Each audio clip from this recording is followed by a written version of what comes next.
তো hello guys, আসসালামু আলাইকুম। Welcome to my channel Rohit one.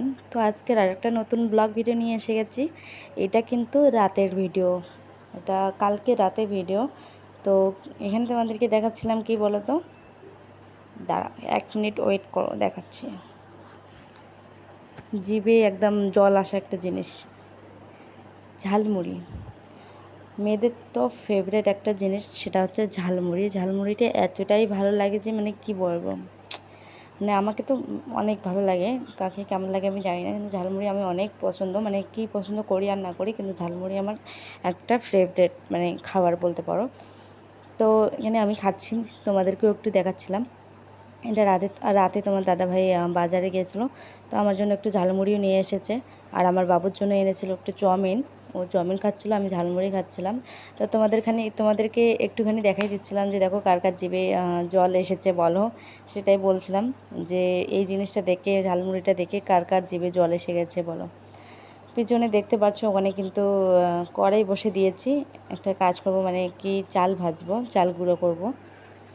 চাল গুঁড়ো করার জন্য একটু চাল ভাজবো রাতে। এখন ভাববে যে রাতও কেন, মানে রাতেই ভেজে রাখবো কালকে সকালকার জন্য, সকালকার খাওয়ার জন্য। তো মানে নাস্তা আছে, আরও অনেক আছে। তারপর ভাবলাম যে কেন জানি না অনেক দিন ধরে চালের গুঁড়ো খেতে ইচ্ছে করছিলো আমার। তো ভাবলাম যে একটু চাল মানে ভাজবো করে ভাজা আর হয় না।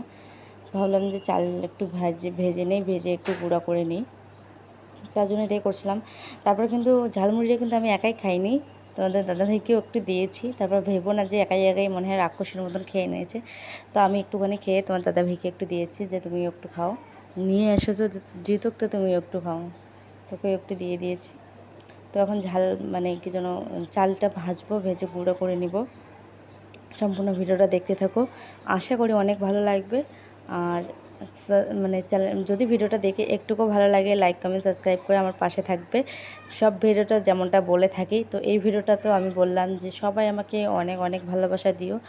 নতুন ইউটিউবার, অত ইউটিউবের সম্বন্ধে জানি না, তো মানে যারা যে এই মনে করো যে তোমরা যে এই বড় বড় ক্রিয়েটার, মানে বড় বড় যে ইউটিউবাররা যে আছে, ওদেরকে কিন্তু সবাই সাপোর্ট করি, সবাই সবাই। তো আমি বলবো, রিকোয়েস্ট করব যে যাদের ছোট ছোট চ্যানেল আছে, অনেক আশা নিয়ে চ্যানেল খুলেছে, অনেক আশা নিয়ে ইউটিউব চ্যানেল ক্রিয়েট করেছে, ইউটিউবে কাজ করতে চায়, কিছু একটা করতে চায়, তো প্লিজ আমি বলবো সবাইকে সাপোর্ট করো, প্লিজ সবাই সবাইকে সাপোর্ট করো।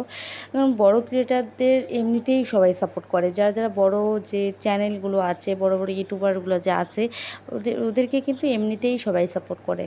তো আমি বলবো আমাদের মতো যাদের ছোট ছোট চ্যানেল আছে, প্লিজ সবাই সাপোর্ট করবে, লাইক কমেন্ট সাবস্ক্রাইব করে আমার পাশে থাকবে। আর সবাইকে যারা নতুন নতুন ইউটিউব চ্যানেল করেছে, আমি বলবো সবাইকে সাপোর্ট করো প্লিজ। কেউ মানে অনেকে আছে হিংসে, যে একটা হিংসে জিনিসটা মনের মধ্যে রাখো না।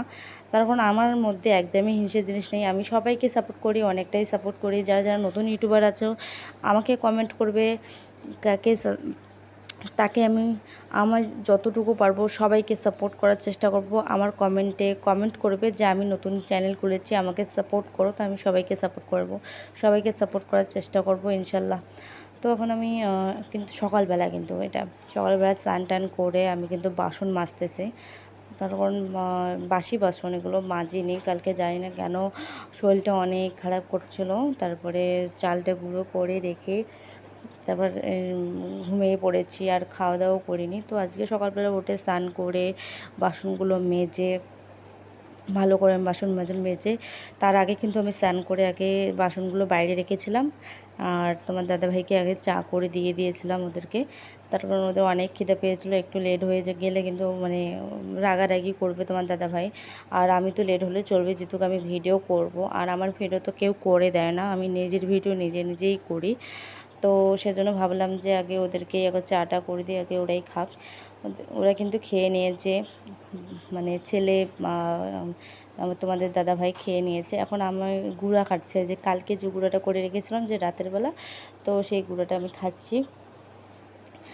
মানে চা করা ছিল, ওদের চা খেয়ে নিয়েছিল, দুধ চা ছিল। তারপর আমি ভাবলাম যে আমার চাটা এমনি না খেয়ে আমি গুঁড়োটা দিয়ে খাই, তো গুঁড়ো দিয়ে খেয়েছি। এখন ভাবছো যে আবার কেন গোসল, আমি কিন্তু অনেক কাজ করেছি পিছন পাশে, তোমরা আগের ভিডিওতে দেখেছো যে আমরা বাইরে অনেক চাষবাস করি। তো আজকে তোমার দাদাভাই অনেক গাছ নিয়ে এসেছিলো, গাছগুলো মানে গাঁটছিলাম, গাছ কাটছিলাম, মানে যেহেতু আমাদের বাড়িটা কিন্তু নতুন, তার জন্য তোমরা দেখতেই পারছো কিন্তু মানে আগ্নেয়টা কতটা নীলি ধরেছে, যেহেতু মানে কদিন ধরে লাগাতার বৃষ্টি বৃষ্টি, মানে বুঝতেই পারছো ঘন বৃষ্টি হলে কি হয়। তো আগ্নেয়টা একদম যেন বলে নীলি ধরে গেছে। তো এই তো এভাবে আমার দিনটা কাটে। তো আমার বাবু এরকম করে অনেক ভেজাল করছিল, অনেক দুষ্টুমি করছিল। তো আমি বললাম, বাবু তুমি ঘরে যাও, ঘরে গিয়ে ঘুমিয়ে পড়ো। আমি তোমার বাবুকে গোসল করে দিয়েছি অলরেডি আগেই। বললাম যে তোমার তো গোসল করা হয়ে গেছে, খাওয়া হয়ে গেছে, তুমি ঘরে গিয়ে ঘুমো, আমি এখন কাজগুলো করি। তারপর আমি একবার সকালবেলা গোসল করেছিলাম, তারপর অনেক কাজ, যেহেতু কাজকর্ম করেছি তো ঘেমেই গেছিলাম। তো ভাবলাম ঠিক আছে, আরও অনেক কাপড় চোপড়, আরও অনেক কাজ করেছি, তারপরে অতগুলো ক্যামেরার সামনে আমি নিতে পারিনি গাইস, যেহেতু আমি মানে যখন আমি কাজ করি আমি ভুলেই যাই। তারপর ভাবলাম যে যতটুকু পারি মানে শেয়ার করি একটুখানি তোমাদের সঙ্গে। তো এখন আমি কাপড়গুলো ধুচ্ছিলাম। তো বিছানার বেডশিট, বাবুর কাপড়, মানে সারমার যে মানে কাপড় চোপড় থাকে এগুলোই আমি ধুচ্ছিলাম। তো এখন ধোয়া কমপ্লিট, এখন শুকোতে দেবো। তো ভিডিওটা সম্পূর্ণ দেখো গাইস, আশা করি অনেক ভালো লাগবে। ভিডিওটা সম্পূর্ণ দেখবে আর অনেক অনেক সাপোর্ট করবে। ভিডিওটা দেখে যদি ভালো লাগে লাইক কমেন্ট সাবস্ক্রাইব করবে, আর ভালো লাগলেও সাবস্ক্রাইব করে, না লাগলেও সাবস্ক্রাইব করবে, না ভালো লাগলেও কমেন্ট করবে, না লাগলেও কমেন্ট করবে। জানি না গাইস ভিডিওর মধ্যে কি ভুলভাল বলে ফেলেছি। গাইস যদি কোনো ভুলভাল বলে থাকি তোমরা সবাই আমাকে প্লিজ ছোটো বোন বা দিদি হিসাবে আমাকে ক্ষমা করে দিবে। তার কারণ আমি যেহেতু নতুন ইউটিউবার, অত কিছু জানি না, যতটুকু পারি করি। তো ভিডিওটা এখানেই শেষ করছি, দেখা হচ্ছে নেক্সট ভিডিওতে। আল্লাহ হাফেজ।